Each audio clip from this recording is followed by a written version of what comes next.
Three, two, one. President Trump declares his trade war on hold. The White House cracks down on CNN. And Republicans go after Deputy Attorney General Rod Rosenstein. We'll talk about it. I'm Ben Shapiro. This is The Ben Shapiro Show.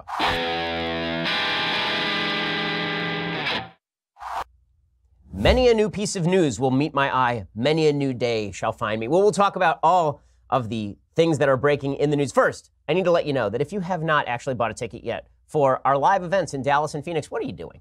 What are you doing? Okay, we have a Ben Shapiro Show live this August, Dallas and Phoenix. But you should know that we are now 80% sold out of both events, and we still have a month to go, which means it's going to sell out. If you haven't gotten your tickets yet, you should get them now, or else you could miss out on this event entirely. Plus, right now we are also selling, you should know, Ben Shapiro live tour shirts over at Amazon.com. So go check that out as well, because we announced yesterday that there are a bunch of colleges we'll be visiting next year. So go check that out too. Also, I should remind you that our national debt is $21 trillion and counting, right? And I remember when we used to care about that sort of stuff. That is a bunch of money that we owe the Social Security Fund and money that we have borrowed from other countries via bonds. Well, that debt is greater than the entire economic output of the United States. If your entire life savings is tied to the U.S. dollar, you should ask yourself what your plan is for inflation, or if the stilts fall out from under the economy. A hedge against inflation and a hedge against uncertainty and stability, it is precious metals. Gold is a safe haven against uncertainty, which is why my savings plan is diversified, and yours should be too. The company I trust with precious metals purchases is, you know it, Birch Gold Group. And right now, thanks to a little-known IRS tax law, you can even move your IRA or eligible 401k into an IRA backed by physical gold and silver, which is perfect for people who want to protect their hard-earned retirement savings from any future geopolitical uncertainty. When you look back historically, what you see is that when the bottom falls out of everything else, gold tends to safeguard savings. Birch Gold Group has thousands of satisfied customers, countless 5-star reviews, and A+ rating with the Better Business Bureau. You all know about Birch Gold's free information kit, but for a limited time, qualified purchases can earn up to an additional 10 grand in precious metals for free through July 31st. To find out if your purchase qualifies, go to birchgold.com/Ben, talk to a rep. birchgold.com/Ben. Let them know that we sent you. Again, the offer only runs until July 31st. Terms and limitations apply. Ask your sales representative for details. Okay, so yesterday was an epic day of good Trump, bad Trump, which is a great excuse for us to bring back our good Trump, bad Trump jingle. We haven't done this in a long time, guys. I'm excited. Let's bring it back. Good Trump, bad Trump, guys. Go. Good Trump, bad Trump, which one will we get today? Every day is a mystery on Good Trump, Bad Trump. You never know what you're going to find behind door number 1 or door number 2. Well, I've been talking for several weeks about the silliness of trade wars, about why you don't rally tariffs, why you don't increase tariffs in order to increase prices on your own citizens and increase prices on inputs and sink your own economy simply to punish other countries. The president, however, likes tariffs a lot. But yesterday, he went weapons down with the EU. So he tweeted out yesterday that he had made a deal with the EU. He said, great meeting on trade today with Juncker EU. Juncker, of course, is the head of the EU. He says, we have come to a very strong understanding and are all believers in no tariffs, no barriers, and no subsidies. That would be Jean-Claude Juncker, by the way. He says work on documents has already started and the process is moving along quickly. European Union nations will be open to the United States and at the same time benefiting by everything we are doing for them. There is great warmth and feeling in the room. A breakthrough has been quickly made that nobody thought possible. Actually, I mean, to be a little fair, pretty much everybody thought that was possible so long as we just said we're not going to raise our tariffs and you're not going to raise your tariffs and then we get to be friends again. He says, great to be back on track with the European Union. This was a big day for free and fair trade. Now, it was a good day for free and fair trade. One of the big questions here is whether it was Trump's tough talk with the EU that caused them to lower some of their tariffs on American products. That is, I would say, unclear at best, just to be completely honest. Now, I'm fine with the president leveraging and threatening if he gets them to lower their tariffs. That is fine with me, and then we lower our tariffs and everything's all better. So I don't care. That's fine. I'm very pleased that the president has moved in this direction. It was unclear this is the direction the president was going to move, because on the one hand, he likes tariffs a lot. He thinks tariffs are inherently good. And on the other hand, he was saying, well, what we should all aim for is no tariffs. So which was it? Was this just a negotiating ploy, or was this the president speaking his true feelings on tariffs and then his administration sort of fixing it in the back room? Either way, the outcome is the same, and the outcome is good. The Wall Street Journal editorial board was very excited about this morning. They say the meeting on trade Wednesday between President Trump and European Commission President Jean-Claude Juncker had all the makings of a potential crack-up, but in the event, it provided the best economic news in weeks. Financial markets were clearly pleased as stocks rose across the board before the closing bell on the statements by the two presidents after their White House session. Call it a relief rally. The two sides essentially declared a tariff truce pending negotiations on a larger trade deal between the 28-nation European Union and the U.S. Mr. Trump agreed to step back from his threat of 25% tariffs on European car imports, while the two sides pledged to resolve the current U.S. steel and aluminum tariffs and Europe's retaliatory levies on U.S. goods. Europe also agreed to buy more soybeans immediately and much more liquefied natural gas from the United States in the future as its import capacity expands. That particularly is a good thing, that the EU is now going to import a bunch of American liquefied natural gas. It cuts off the market for the Russians, who are increasing their power and their influence in the European Union by shipping all sorts of natural gas to that area. LNG export capacity is expected to nearly triple by 2020 to 9.6 billion cubic feet a day as more export terminals come online and the fracking boom continues. And more importantly, the two sides agreed to negotiate a larger trade deal that Mr. Trump said would have as a goal zero tariffs, zero non-tariff barriers, and zero subsidies on non-auto industrial goods. Well, I wish that he would extend it to auto industrial goods. I don't think that we should maintain all of these trade barriers with regard to autos and motorcycles, but it is good that everybody is back at the table. The Wall Street Journal points out that Europe has a 10% tariff on U.S.-made cars. The U.S. charges only 2.5% on cars made in Europe, but we charge a 25% tariff on imported trucks, and Europe will want the United States to take that to zero, which won't please Ford and U.S. companies. Let's all hope that this is all honest and everybody wants to get to zero tariffs and zero subsidies, and that we all want to get to a perfectly free trade scenario. Now, was it President Trump that caused all of this? A lot of his champions today are saying that this was Trump at his very best. This was Trump making a deal by raising tariffs, threatening the EU, and then the EU backing down. Trump seems to believe the same thing. Here's what he had to say yesterday in a hastily called press conference at the Rose Garden. We've never done like we're doing, I can say, from the standpoint of the United States. We've never done this well, but we're going to do a lot better after we do this deal and other deals that we're currently working on. I had the intention to make a deal today. And we made a deal today. So Trump is very, very happy, of course, because anytime somebody says that a deal was made, he's a happy camper. President Trump, of course, is a deal maker. This is how he pictures himself. And if a deal got made, the president gets credit for it, no matter what tactics he used in order to engage in it. Now, did we actually have to threaten the EU with all of these really high tariffs in order to get them to lower some of their barriers on soybeans? Probably not. Okay, the reality is that the EU just signed a massive trade deal with Japan the United States could have been a part of. There's a piece over at National Review by Matthew Rooney from just a couple of days ago talking about the deal between the EU and Japan. He says this: the EU and Japan just signed a trade agreement while the U.S. sat on the sidelines. This is a bad move on America's part because latecomers will ultimately find themselves with no option but to accept the terms of the deal. How do we know that? It was America's own strategy with the General Post-War Agreement on Tariffs and Trade. That's GATT, NAFTA, and the Central American Free Trade Agreement known as CAFTA, as well as the World Trade Organization itself. The European Union, with an economy similar in size to America's at 25% of global GDP, has teamed up with Japan, which produces another 5% of global GDP, to take the lead. So why was the U.S. missing from the table? First, because we abandoned the Trans-Pacific Partnership, that would be TPP. There are problems with TPP as negotiated by Barack Obama, but I think it was a mistake, I said so at the time, to scrap TPP. I think that instead President Trump should have gone in and opened up some of those provisions to congressional approval, obviously. Also, President Trump continues to muck about with NAFTA, and he's unclear on whether we are going to allow NAFTA to move forward or not. Everybody else is creating these great trade blocks, and the United States is sort of picking and choosing trade deals, some of which are beneficial and some of which seem relatively minimal. Nonetheless, this is good Trump, okay? Bottom line is the tariffs come down, trade barriers go away. That is good Trump, and President Trump gets credit for the EU lowering its trade barriers, even if I think that this sort of threatening language with regard to tariffs is unnecessary. We'll also have to see the final product. We will have to see the final product of the agreement. We'll have to see the text of the agreement. We'll have to see whether the tariffs actually do come down. So that, indeed, is good Trump. More good Trump was the Trump administration, officials from the Trump administration, coming forward and making clear that American policy on Russia is not going to weaken anytime soon. So we've been hearing ever since the Helsinki conference last week between President Trump and Vladimir Putin, we've been hearing that the president of the United States is weak on Russia. He's in the pay of the Russians. We hear this from Adam Schiff. We hear this from various members of the Democratic caucus, that Trump is a secret agent of the Ruskies.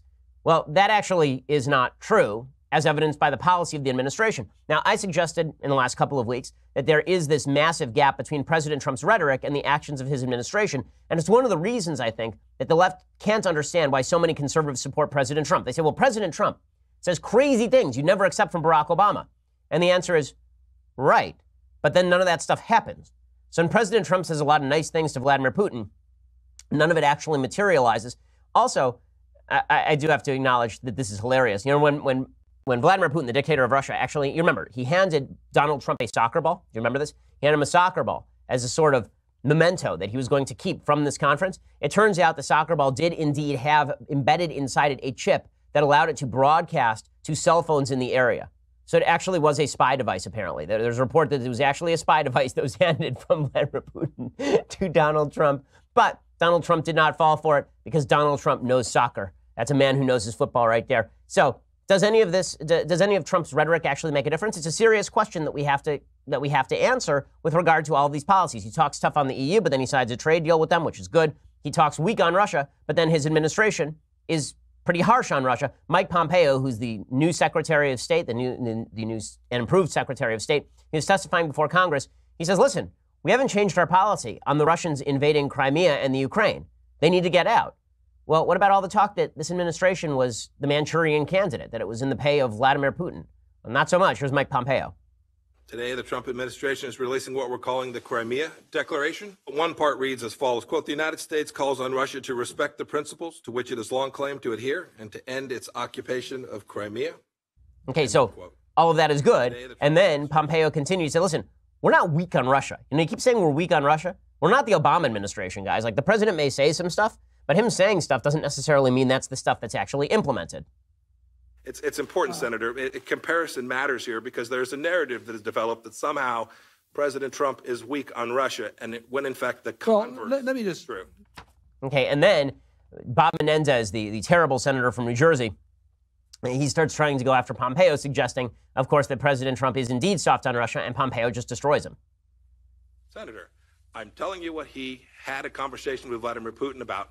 And I'm telling you what U.S. policy is today. I understand, Senator, I understand the game that you're playing. No, Mr. Secretary, with all due respect, I don't appreciate you characterizing my questions.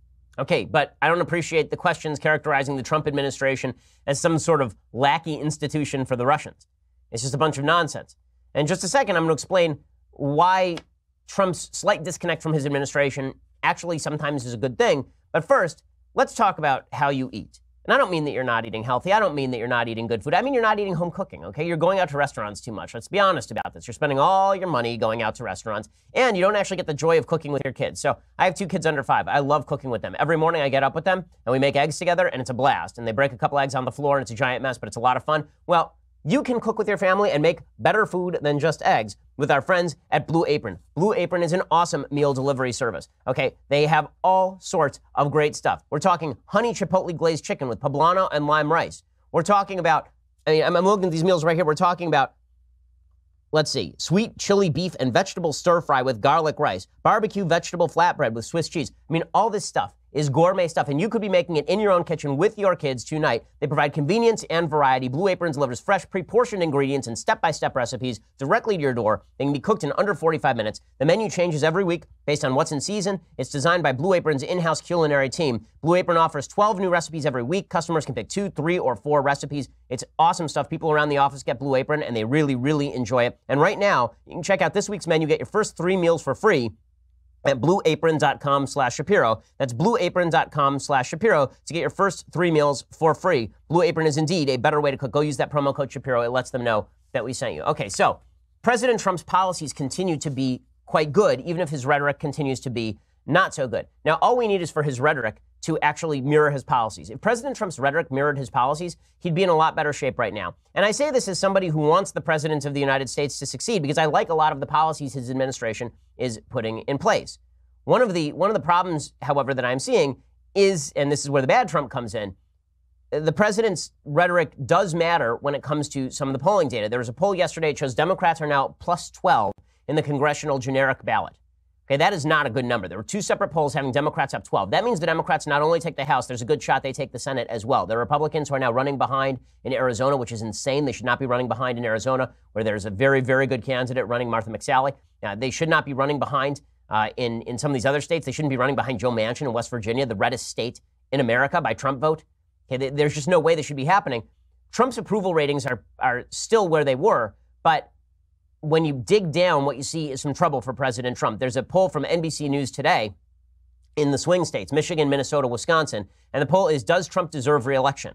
In Michigan, only 28% of voters say Donald Trump deserves re-election. 62% of voters say he does not deserve re-election, that someone else deserves a chance. Those numbers are 30% pro, 60% con in Minnesota, 31% pro, 63% con in Wisconsin. Okay, all of that, these are dangerous numbers for the president. Now, the president can still win the next presidential election without winning Wisconsin, Michigan, or Minnesota. If he wins Pennsylvania and Ohio and Florida, he's okay. But suffice it to say that if the president's policies were actually mirrored in his rhetoric, he'd be a lot more popular. So I know a lot of his base thinks that his policies can only happen because of his rhetoric. I hear the argument. I just don't think that the argument happens to be particularly compelling. I think that this president could get his policy done simply by saying what his policy is. If he went to the EU and he said, listen, you guys are our friends, let's lower the tariffs. And then they said no. And then he said, okay, well, then we're going to have to ratchet up the pressure. I think that would be a lot better. Instead, he sort of preemptively ratchets up pressure because he likes tariffs, for example. And then when the tariffs come down, it's unclear whether it was because of Trump's action or because we could have gotten this deal in the first place. When it comes to Russia, the president could say, listen, Russia meddled with the 2016 election. It did not have an impact on the final outcome, but we are going to stop all that because we are tougher on Russia than the prior administration was, no matter what the media have to say. He could say all of those things. The fact that he doesn't creates suspicion in the mind of voters that is unnecessary. That is unnecessary and counterproductive and a waste of time. So the president is doing himself no service with his rhetoric. That's the bad Trump. The good Trump is good things are getting done. The bad Trump is he's saying bad things. I know Trump supporters say, well, why do you care what he says? Care what he does instead. If you care about him being reelected, if you care about Republicans maintaining Congress, what he says matters too. Okay, speaking of which, let's talk about some actual bad Trump yesterday. So there's a big news story yesterday where a woman named Caitlin Collins, who works for CNN, she formerly worked for the Daily Caller, she was essentially barred from the White House. She was denied access to an open press event in the Rose Garden. Why? Because she was the pool reporter earlier in the day, and she asked President Trump some questions that apparently he didn't like. According to CNN, they said, we demand better. The network said Collins was told by Deputy Chief of Staff for Communications Bill Shine and Press Secretary Sarah Sanders that her questions were inappropriate. Now, she was representing the White House press pool at the time. The way this works, for folks who don't understand, is that it's not like a bevy of reporters just get to follow President Trump around. There's usually one reporter who's assigned for part of the day to ask the president questions in sort of smaller areas, and that person's questions are then distributed with the answers to the entire press pool. So that's very, very common. It happens at rallies all the time because all the networks basically agree that they're going to cooperate in asking these questions and then distributing the answers. CNN says, this decision to bar a member of the press is retaliatory in nature and not indicative of an open and free press. Press Secretary Sarah Huckabee Sanders said that Collins, quote, sorted questions and refused to leave despite being asked repeatedly to do so. Subsequently, our staff informed her she was not welcome to participate in the next event, but made clear that any other journalist from her network could attend. She said it didn't matter to her because she hadn't planned to be there anyway. To be clear, we support a free press and ask that everyone be respectful of the presidency and guests at the White House. Here is Caitlin Collins talking about this yesterday on CNN. This, of course, turned into a big blow-up.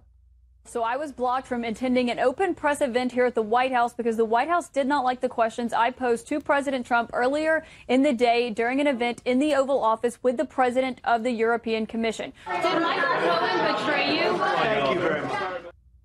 Okay, so it was an open press event, and she was calling out some questions on behalf of the press pool, and then Trump basically booted her from a future White House press conference at the Rose Garden.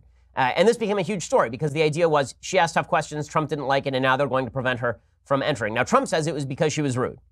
Well, if that were the case, then Jim Acosta should be barred for life from the White House. I mean, the guy's rude every single day. But that's not the way any of this should work. Now, in the name of consistency, I think the press should be aggressive with the executive branch. I like it when the press is aggressive with the executive branch. I think that's their job. And I think they should have been much more aggressive with Obama. My critique is the double standard, that they weren't aggressive with Obama, and they were aggressive with President Bush, and they are aggressive with President Trump. Right? The press are definitely to the left, and that manifests itself. But the proper response to that is that the press should actually be aggressive with President Obama as well. Bret Baier, I thought, said it correctly. Bret Baier over on Fox News yesterday, he said, listen, all of us in the press, we're on the same side here. That means that it's our job to ask tough questions. He got all sorts of flack for this. I think Bret Baier is basically correct here.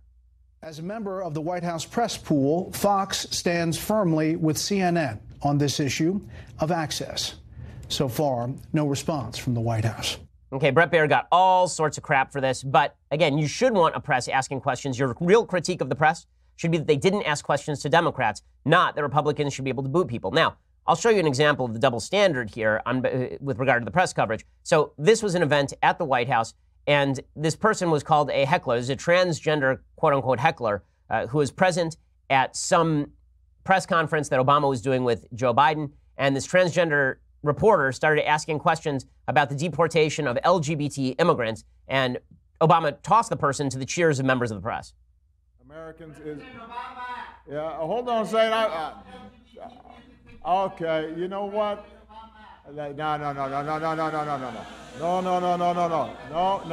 No. Hey. Yeah, listen, you're in my house. Can we escort this person out? Okay, and he had the person tossed. Now, this was characterized as a heckler. The same thing happened to Neil Monroe. You remember Neil Monroe was a reporter for the Daily Caller, and at a White House press conference in the Rose Garden, Neil Monroe called out a question to President Obama. The entire press sided against Neil Monroe, and Neil Monroe was asked to apologize to the President of the United States. My feeling is that the press should be as abrasive with the president as they feel like being. I like the back and forth of politics. I think that this sort of abrasiveness from the press is good, not bad. I held that standard when Obama was president. I hold that standard when President Trump is president. This is a bad look for the White House, and it's something that they probably should not have done. So that is some bad Trump right there. I think it's easily fixable, but it creates a perception that Trump is not pro-free press, which I think is at least somewhat inaccurate. Okay, in just a second, I want to talk about some bad GOP, because I think that some of my friends in the House, people I like, people who I know, are making a bad move in the House of Representatives. I'll explain that in just a second. And then I want to get to the craziest editorial of the day from the New York Times. First, let's talk about your impending doom. So, you're going to die soon. Okay, let's just be real about this. In the span of eternity, there's before and there's after, and there's a little speck in the middle that is called your life. And when you pass, the question is going to be whether you actually left your family with any way of paying for your funeral. The way you do that is you have life insurance, right? You don't want to leave your family without any money, without any redress. And that's why you need to go over to PolicyGenius.com. It's the easy way to compare life insurance online. You can compare quotes in just 5 minutes. When it's that easy, putting it off becomes a lot harder. You can compare quotes while you're sitting on the couch watching TV. You can compare quotes while listening to this podcast. You can just go try it. Policy Genius has already helped over 4 million people shop for insurance, placed over $20 billion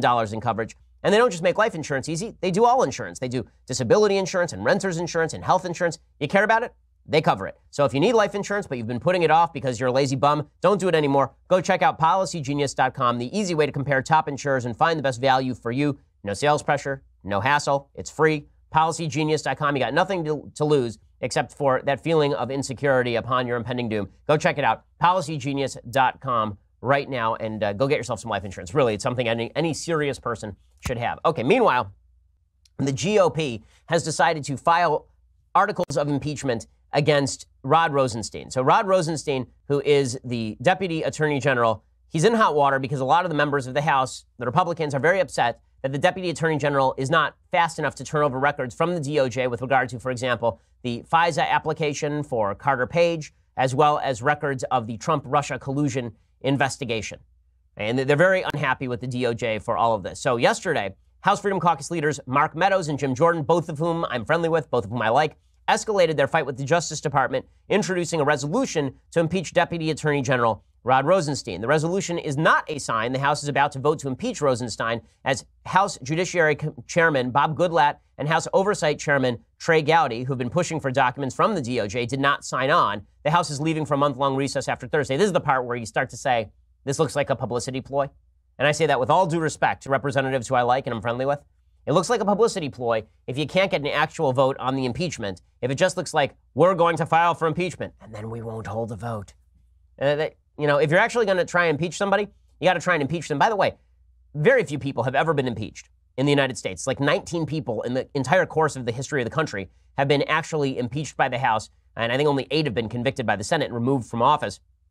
The resolution is the strongest step that conservative allies of President Trump have taken in their feud with Rosenstein and the Justice Department. In a statement, Meadows said Rosenstein should be impeached because of the Justice Department's stonewalling of congressional subpoenas and hiding information from Congress, and for signing one of the FISA Act surveillance warrant renewals for Trump campaign foreign policy advisor Carter Page. Well, that last excuse, right, that Rosenstein signed on to the FISA warrant renewal application, I find that uncompelling, given that we don't actually know what's in that warrant application right now, right? We've only seen the hundreds of pages of redactions. So we don't actually know what was in there. So before you impeach a guy over signing a warrant renewal that may in fact not be bad, you may want to see what's behind the redactions.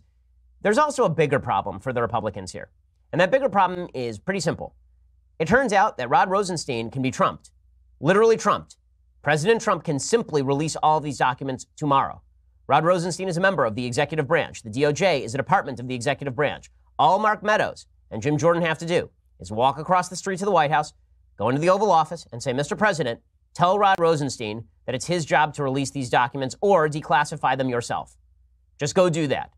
Trump hasn't done that, which suggests to me that there is something weird going on. I've asked members of the House about this, like, why is it that President Trump doesn't just release this information? And then members of the House, people like Devin Nunes, will tell me, they will say, well, because President Trump doesn't want to interfere in the investigation. So let me get this straight. Congress is going to interfere in the investigation by going after members of the Trump cabinet, right? Going after members of the Trump team. But Trump can't interfere in the investigation by releasing documents into public view. That doesn't wash for me.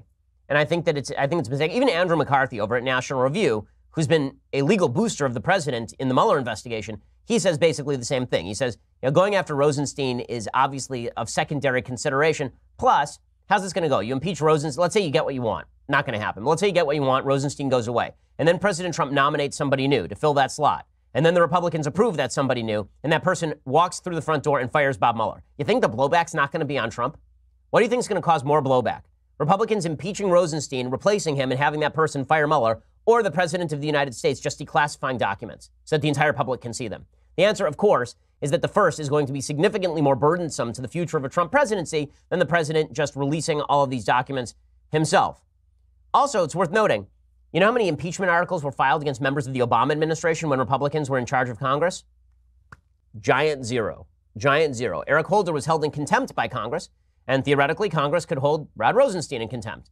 Theoretically, they could hold him in jail beneath the House. There actually is a jail beneath the House for holding people in contempt. Really. But if you're only going to file for contempt against Eric Holder, who's a lot worse than Rod Rosenstein, I'm not sure why Rosenstein gets impeached under a Republican president you can talk to, but Eric Holder, who considered himself Barack Obama's wingman, and on behalf of whom Barack Obama declared executive privilege, does not get impeached. So Eric Holder, no impeachment. Rod Rosenstein, impeachment. I don't buy it. I just don't.